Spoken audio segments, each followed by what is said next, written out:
ನಿನ್ನ ಬಾಯಿಲ್ ಅಂತ ಕೇಳಿಲ್ಲ ನಾನು, ಯಾವ ಊರು ಕೇಳಿಲ್ಲ, ಯಾವ ಹೆಸರು ಕೇಳಿಲ್ಲ, ಎಲ್ಲಿದ್ದ ಬಂದು ಏನು ಬಿಡ್ಕೊಂಡೆ ಅಂತ ಯಾವ್ದಾರ ನಿನ್ನ ಬಾಯಾಗಿಂತ ನನಗೆ ಏನಾರ ಹೇಳಿನಂದ್ರೆ ಹೇಳಿನಂತೆ. ಹೌದಾ?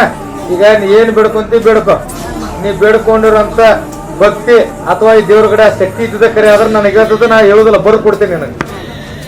ಮತ್ತೆ ನೀವು ಮನುಷ್ಯನ ಬೇಡ್ಕೊಂಡಿದ್ದಾನ ದೇವ್ರಿಗೆ ಗೊತ್ತಾಗ್ಲಿಕ್ಕಂತಂದ್ರೆ ದೇವ್ರು ಸುಳ್ಳು ಬಿದ್ದಂಗ, ದೇವ್ರೇನು ಸುಳ್ಳು ಬಿದ್ದಂಗ, ಎರಡು ಸೌದಿಲ್ಲ. ಅದಕ್ಕೆ ಯಾವ್ದು ಬೇಡ್ಕೊಂತಿ ಬೇಡ್ಕೊ. ಯಾರೊಬ್ರು ಓದಾ ಕೊಡ್ತೀನಿ, ನೀ ಏನು ಬೇಡ್ಕೊ, ಬೇಡ್ಕೊಂಡಿದ್ದ ಅವ್ರು ಸೇ ನೀ ಬೇಡ್ಕೊಂಡಿದ್ದಾನೆ ಚೀಟಾಗಿ ಐತಂದ್ರೆ ನಂಬು ಇಲ್ಲ ನಂಬಡ. ಇವತ್ತರ ಅಲ್ಲಿ ಇದಕ್ಕಿಂತ ಒಂದು ಮುಂಚೆಕಾಲಿ, ಒಂದು ವಾರ ಮುಂಚೆಕ, ಒಂದು ತಿಂಗಳು ಮುಂಚೆಕ ಯಾವಾಗ ಹಜಾರಿ ಭೇಟಿಯಾಗಿ ಏನು ನಿಮ್ಮ ವಿಷಯ ಹೇಳಿರ ಹೇಳಿಲ್ಲ ಅಂತ ಕೇಳಿ ಒಂದೇದ್ದು. ಎರಡನೇದ್ದು ಅವ್ರು ಏನು ಬಿಡ್ಕೊಂಡ್ರೆ ಕೇಳಿ ಆದ್ಮೇಲೆ ಚೀಟಿ ಹೊಡೆದು. ಈಗ ನಿನ್ನ ಕಣ್ಣಿದ್ರಿಗೆ ನೀ ಏನು ಹೇಳಿದ್ರ ಮುಂಚೆ ಚೀಟಿ ಬರೆದು ಕೊಟ್ಟಿ ನಾವು ಗೊತ್ತಲ್ಲ, ಯಾವುದು ಏನಂತಲ್ಲ ಚೀಟಿ ಆಲ್ರೆಡಿ ನಿಮ್ಮ ಕಡೆ ಇತ್ತು. ಈಗ ನನ್ನ ಕಡೆ ಚೀಟಿ ಇತ್ತಂದ್ರೆ ಒಂದು ತಿದ್ದುಬೇಕು, ತೆಪ್ಪಾಗೈತಿರಿ ಅಂತೇಳಿ, ಇಲ್ಲ ಬೇರೆ ಚೀಟಿ ಬರ್ದು ಕೊಡ್ಬೇಕು. ಎರಡೂ ನಿನ್ನ ಕೈ ಕೊಟ್ಬಿಟ್ಟಿನಿ. ಆಗ ಅವನ ಬಾಯಲ್ಲಿ ಕೇಳ್ಕೊಂಡು ನೀವು ಅದು ಮುಂದೆ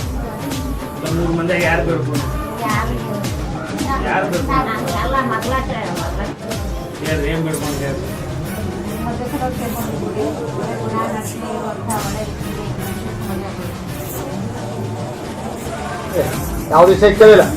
ಮನುಷ್ಯನ ಏನ್ ಸಂಕಲ್ಪ ಮಾಡ್ಕೊಂತ ಮಾಡ್ಕೋರವ, ನೀ ಸಂಕಲ್ಪ ಮಾಡ್ಕೊಂಡ ವಿಷಯ ನೀ ಯಾವ ತರ ಬರ್ಕೊಂಡು ಅದೇ ತರ ಬರ್ಕೊಟ್ಟು ಒಂದು ಮಾತು ಕೊಟ್ಟಿನಿ, ಅದೇ ತರ ಬರ್ದು ಕೈ ಕೊಡ್ತೀನಿ. ಆಲ್ರೆಡಿ ಹೇಳ್ತೀನಿ ವಿಷಯ. ಈಗ ನಿನ್ನ ಕಲ್ಯಾಣ ಬಗ್ಗೆ ಬೇಡ್ಕೊಂಡು ಅಂತ ನೀನು ಹೇಳಿ, ನನಗೆ ಗೊತ್ತಿಲ್ಲ.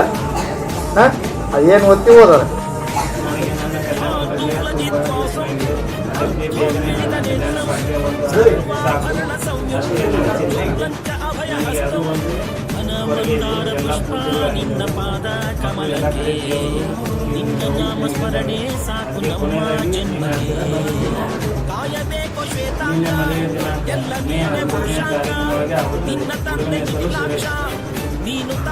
ಈಗ ನಿನ್ನ ಕಣ್ಣಾರ ಕಣ್ಣು ಸತ್ಯ.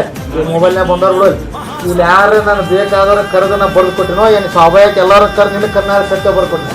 ಈ ವಿಷಯದೊಳಗೆ ನಿನ್ನ ಅನುಭವ ಸತ್ಯ ಐತೋ ಅಥವಾ ಇಲ್ಲ, ಏನು ಅವ್ರ ಬಾಯಿಲೆ ಕೇಳ್ಕೊಂಡ್ ಬರ್ಕೊಟ್ರಿ. ಮದುವೆ ಬಗ್ಗೆ ಕೇಳಕ್ ಬಂದಾಗ ಬರ್ದಲ್ಲ, ಬಸ್ತಿ ಓದಿಲ್ಲ.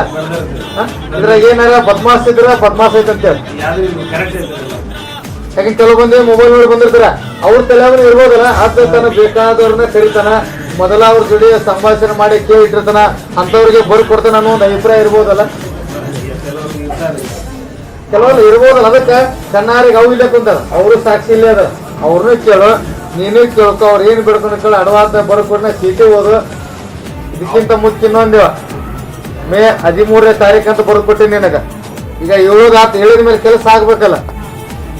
13ನೇ ತಾರೀಕು ಏನಾರ ದಾಡ್ತಪ್ಪ ಅಂತಂದ್ರ 14ನೇ ತಾರೀಕಿಗೆ ನಿನ್ ಕೆಲಸ ಆಗೈತಂದ್ರು ನಾ ಈ 4 ಸುಳ್ಳು ಬಿದ್ದಂಗ, ಹೌದಲ್ಲ? ಯಾಕೆ 13ಕ್ಕೆ ಆಗ್ಬೇಕು. ಅದ್ರೊಳಗೆ 13ನೇ ತಾರೀಕು ಎಂಗೇಜ್ಮೆಂಟ್ ಇಲ್ಲ ಮದುವೆ, ಎರಡರೊಳಗೆ ಒಂದು ಫಿಕ್ಸ್ ಆಕತ್ ನಿನಗೆ. ಹುಡುಗನ ಹೆಸರು ಸುರೇಶ್ ಅಂತ ಬರ್ಕೊಟ್ಟಿನಿ.